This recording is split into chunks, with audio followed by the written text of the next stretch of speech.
Olympics held this year in South Korea. South Korea's president meeting with a delegation from North Korea. Sounds hopeful. This comes as Vice President Pence leaves South Korea to head back to the U.S. Let's now bring in Bruce Klingner from the Heritage Foundation. Bruce, thanks for joining us. Thanks for having me. Okay, so this looks good. This looks like North and South Korea marching under a unified flag.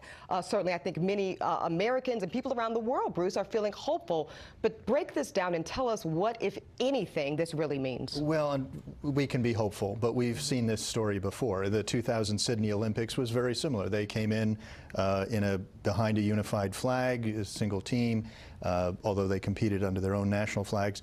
That was 6 months after the historic first Inter-Korean summit. There was a lot of hope, perhaps unification, and it all came to naught because North Korea continued its quest for nuclear weapons and missiles and continued its belligerent policy. To that point, again, you know, many people looking at this unified effort right now in South Korea feeling some kind of way, hopeful, optimistic about it. But to your point, just the day before the opening ceremonies, North Korea had their annual military parade where they are boasting and bragging about the ability to have a nuclear threat so capable that it can wipe out all of the U.S. mainland.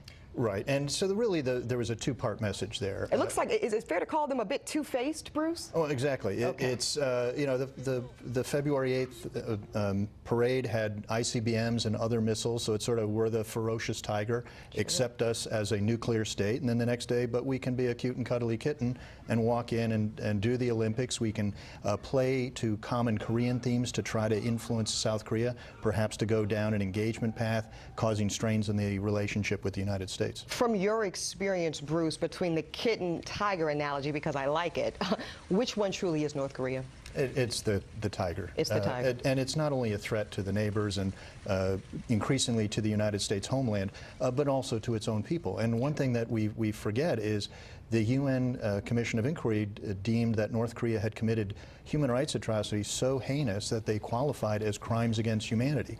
And remember, for decades, the international community shunned South Africa from participating in Olympics because of the apartheid system. And yet, with North Korea, we're not only embracing them, we're encouraging them to attend. Let me ask you about South Korea's involvement in this, because during the break we were talking about what makes this a bit different, and it almost seems to be South Korea's willingness, at least optically, to be willing to some compromise here, because as you say about the human rights violation, Kim Jong-un's sister, which everybody's seen those pictures of her sitting very close to our Vice President Pence, she has been sanctioned for human rights violations, yet here she is at the Olympic Games. Exactly. South Korea really reacted very positively and quickly to the annual North Korean New Year's Day speech. Every year they extended an olive branch. This year it was South Korea more quickly grasped it because they were afraid that otherwise there might be a provocation during the Olympics.